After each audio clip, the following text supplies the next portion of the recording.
Hello. In this video, we'll look at how to set up Argo workflows and Argo events on Kubernetes. We'll do this quite quickly and easily by leveraging Helm for the install. Despite the simplicity, we'll get a solid and secure setup, including security with Google Cloud Armor and encrypted HTTPS load balancing. Let's quickly create a diagram for what we're trying to achieve, and then we'll jump into the Google Cloud Console and IDE to set up these resources.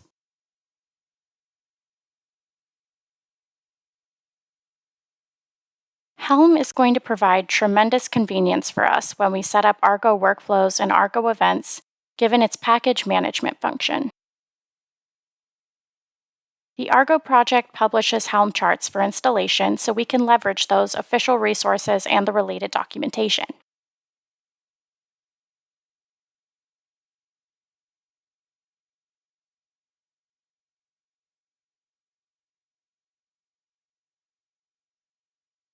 As alluded to earlier, we're going to have a really solid networking configuration for this Argo setup. This includes access via a proper website domain and secure encrypted HTTPS traffic.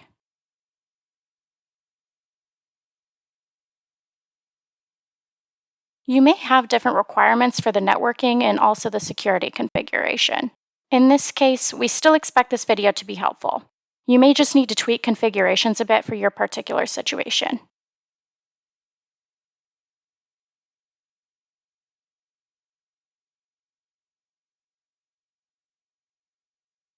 The Kubernetes YAML files that we apply through Helm deployment commands will spin up the required load balancer for us in Google Cloud Platform. However, we do need to set up a couple cloud resources manually to complement that. The first of these resources is a cloud DNS record. This is going to point our domain to the load balancer IP.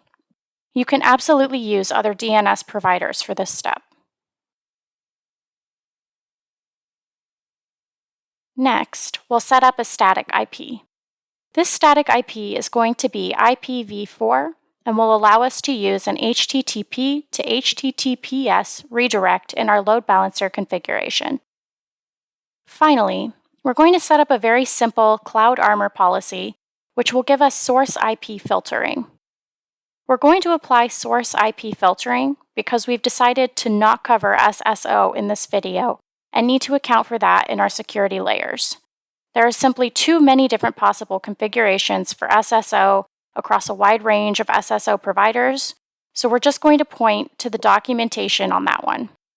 No SSO and no source IP filtering would mean complete public accessibility of the Argo instance to anyone on the internet, something we obviously want to avoid.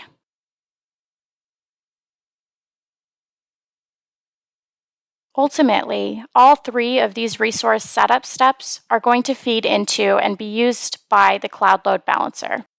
Again, your desired setup may or may not differ, but should be close enough that you can easily follow along.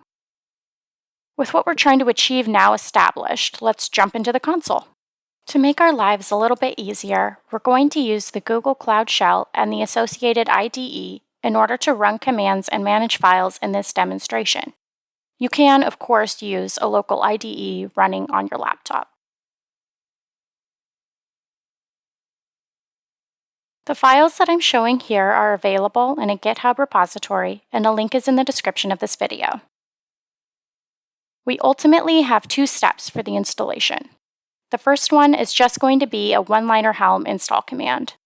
This Helm install is going to use both the Argo workflows and Argo events Helm charts and install both of them in a single command. We're also going to layer on some networking on top of that, and that's what the resources in this templates folder define. Change example.com to your domain like I've done here. We'll demonstrate running on argo.notomatic.io. We'll also need to parameterize the installation with the values.yaml file. So, with these parameterizations and these Google Cloud resources, our Argo installation will be just a single Helm install command.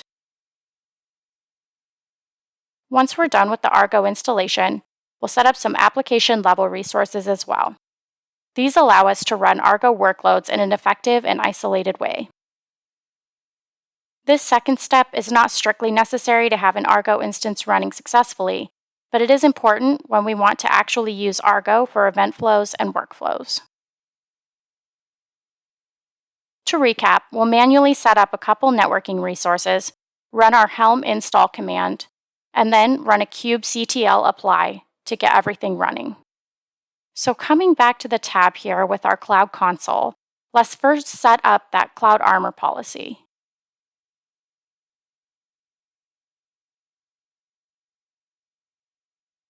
We're going to default deny. However, we're going to allow access from our IP. You should not rely on this alone for production setups. You will need SSO configured or some other authentication in the long run. Now we need our IPv4 address. We could apply a range of addresses here if we needed to. And that's it. Cloud Armor can introduce much more advanced web application firewall policies to secure your endpoints, so feel free to check the Cloud Armor documentation if you need something more complicated.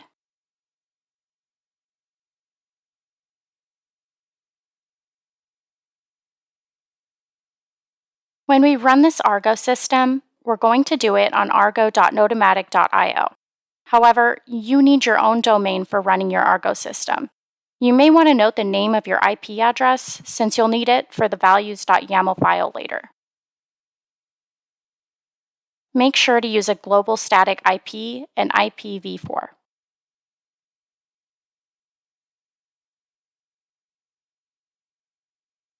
Finally, let's set up the Cloud DNS. So we'll take the IP that we just provisioned and set up an A record in our DNS system to point to that IP.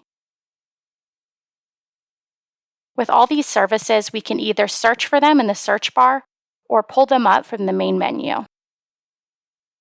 Also, what I'm showing here highlights that sometimes you'll go to a new service and it won't be activated yet for your Google Cloud instance.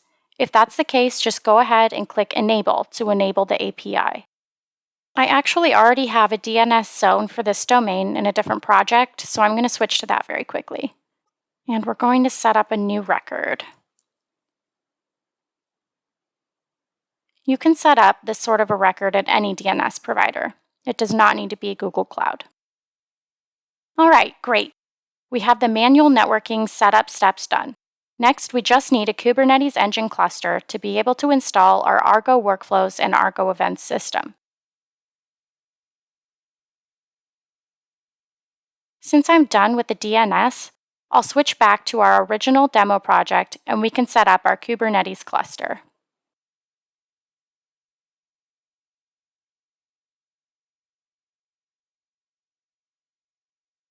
We'll be able to use mostly defaults here, but in your use case, you might want to change some of these. The default name of cluster 1 is fine. We do want to bring down the node count a bit though to bring down the cost. Now this is going to be a pay-as-you-go cost, so we won't actually be charged the full $101 unless we run this for a whole month. If you're running the cluster long-term, you might want to turn on the cluster autoscaler. This will automatically scale nodes to what you need. However, if you're just following along, a one-node cluster will be sufficient. Other potential changes based on your use case might be the node operating system or the node machine types. But again, the defaults will work just fine for our use case. So let's click Create. Creating this Kubernetes cluster will take 5 to 10 minutes.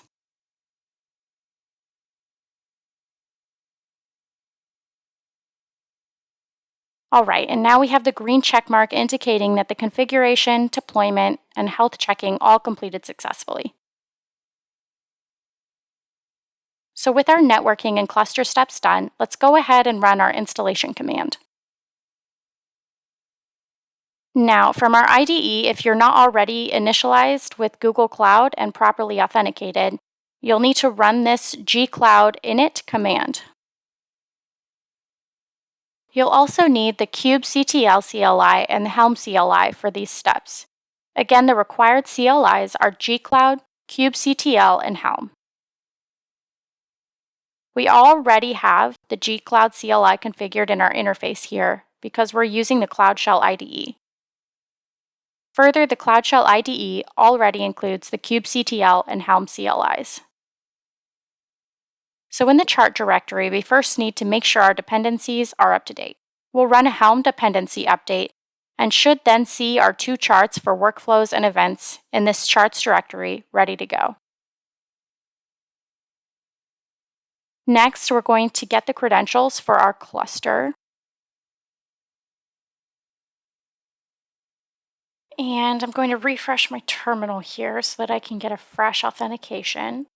Our Cloud Shell IDE authentication can sometimes time out.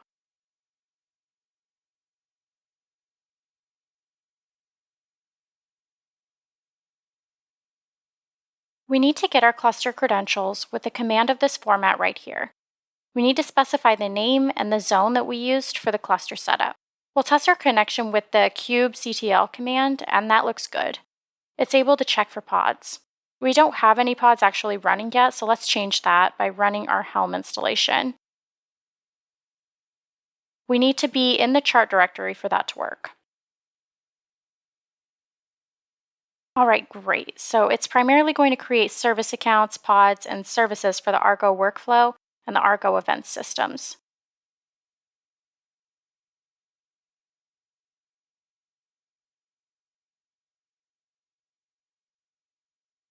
Note that we specified in the Helm values the name of a service account that we want the server to use. That's because we're using the server authentication mode, unless you're already setting up SSO. The server authentication mode means that Kubernetes service account for the workflow server will automatically be used for login. So we're naming that service account explicitly and we'll grant it more permissions later.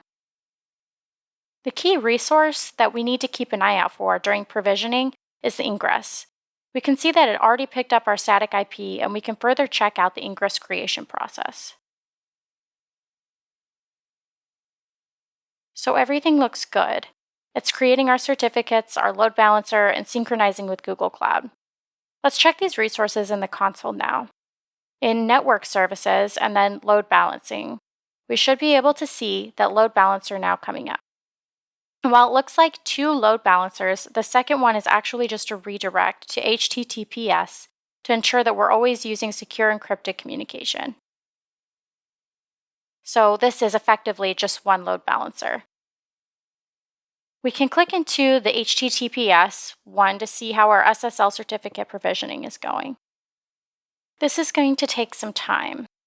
If I go to argo.notomatic.io right now, we're actually not going to see anything.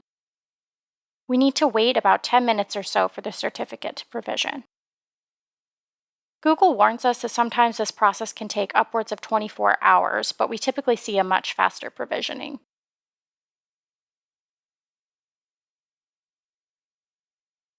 After waiting, we refresh the page here and see that the certificate was successfully provisioned. Make sure that both the status is active as well as that you have the certificate metadata details here.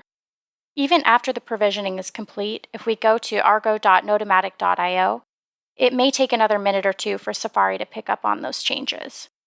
After those additional couple minutes of waiting, we can log on and we see the experience when we first get into Argo. Remember that this is only accessible from our public IP because of the Cloud Armor policy. Now, we actually haven't set up any of those Argo workspace resources yet. Specifically, we need to install the resources in the resources.yaml file to have a nice landing zone and permissions for Argo workflows to execute.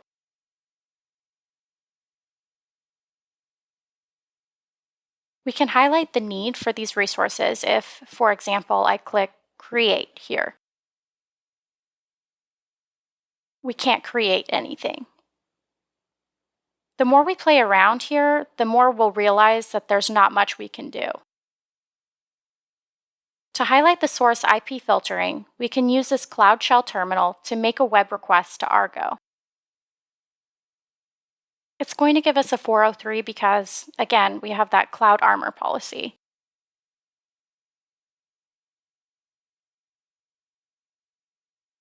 Anyway, let's now go ahead and create those resources in the resources.yaml file.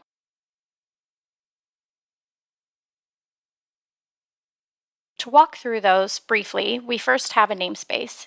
It's nice to have a separate namespace because in our default namespace, we have the system workloads running, and we might want to run Argo workflows and workloads in a different namespace to provide some isolation.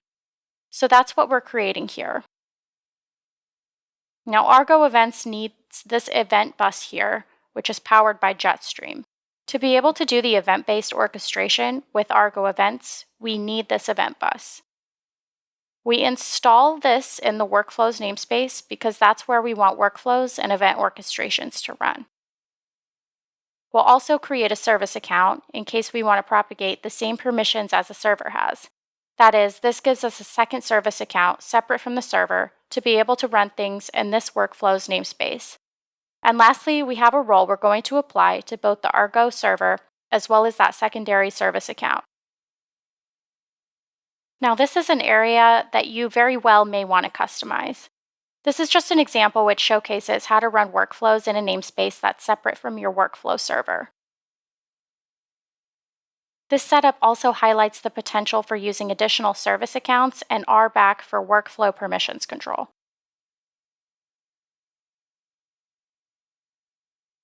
Okay, so with that, let's go ahead and apply these resources.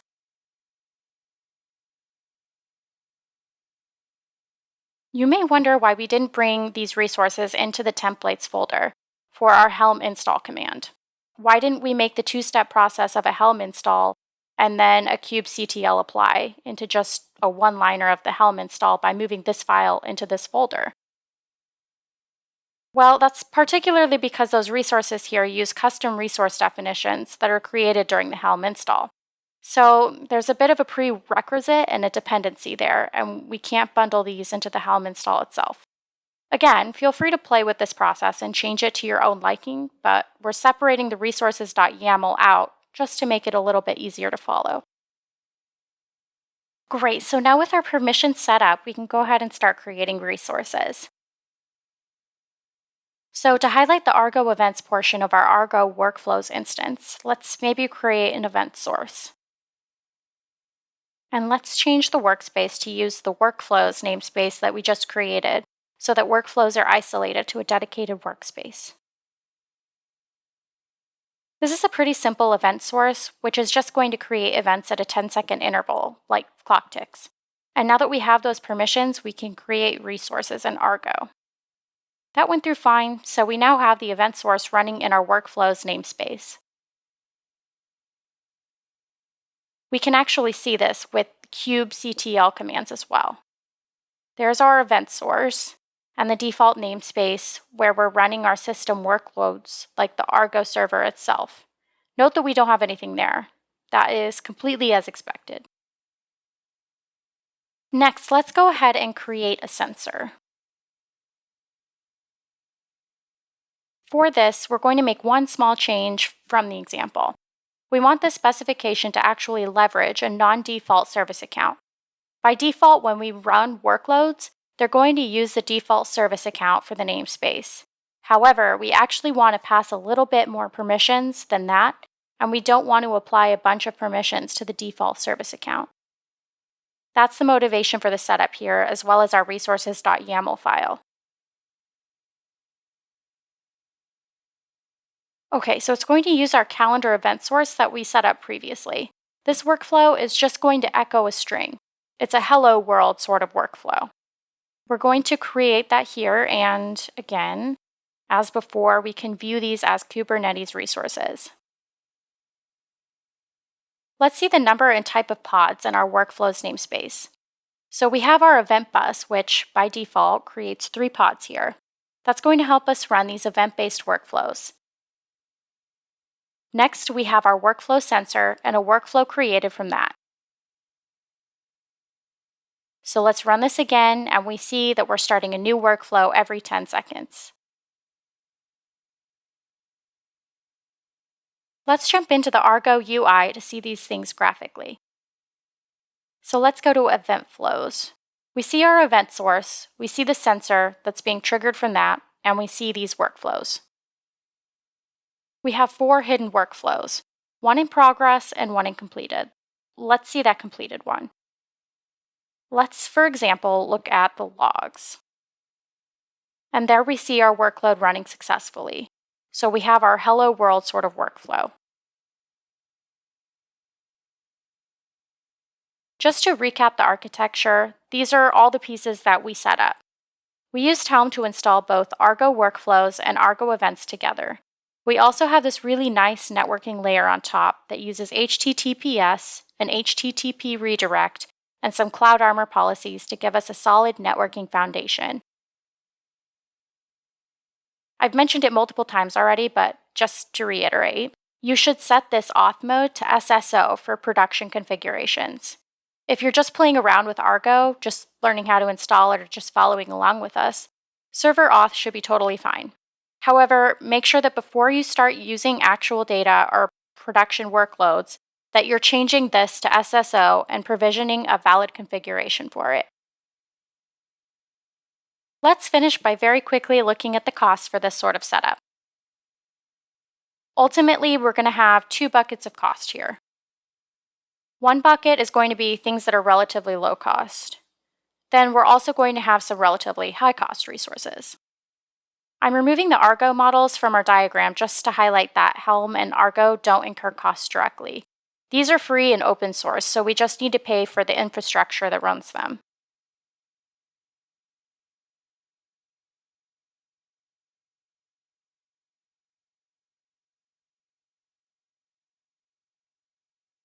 If you are not using a separate DNS provider, then the first component to cost model is Cloud DNS. The networking costs are going to be 20 cents plus query costs since we only have one DNS zone here. The query cost is going to be 40 cents per million queries, which is a ton of queries. So in effect, the service ends up being less than about $1 a month for most use cases. Our IP is going to be about 0.4 of a penny per hour.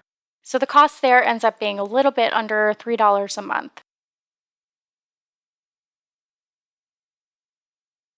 Our Cloud Armor setup is going to be $5 for the one policy that we have, plus about $1 per rule. We only have one rule, so this is going to be about $6 or so. These are all monthly costs. Our Google Kubernetes engine costs about $101, so that's obviously going to dominate our costs. The cloud load balancing is going to be about $18 per month. So we have a total of about $129 if we ran the demonstrated setup for a full month. You could certainly reduce this cost. For example, you could use smaller nodes or spot instances. You could probably bring the total down to about $50 a month if you really needed to, but for a pretty robust load balancing and Kubernetes setup like this, you're going to be very hard pressed to get much cheaper than that on any cloud, not just the Google Cloud Platform. Anyway, the setup that we showcased today is going to be $129 per month. Hopefully that's a great reminder to shut down these resources if you don't need them any longer. We can walk through that process together by first deleting the resources that we applied through kubectl. After that kubectl delete command completes, let's uninstall the Helm chart with the Helm uninstall command. Great, now we've uninstalled the Helm resources, which is really important as it removes those load balancer components automatically. Let's go back to our console to remove the resources that we set up manually. Notably, in Kubernetes Engine, we need to delete that cluster.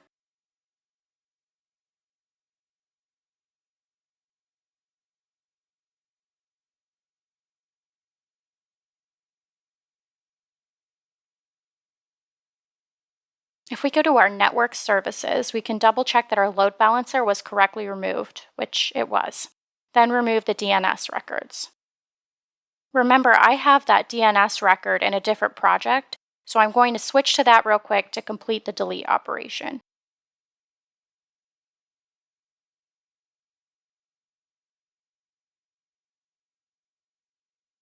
And now, switching back to our project, let's check the IP.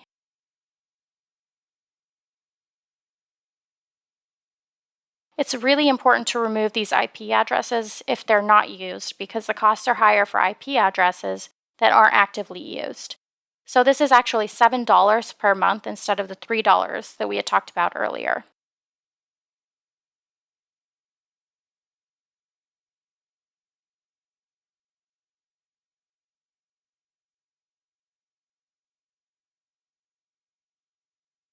Okay, we've effectively removed everything from our setup and we're all set. Our costs will only be $1 or $2 since we kept resources running for only a couple of hours. We hope this video has been helpful and thank you for watching.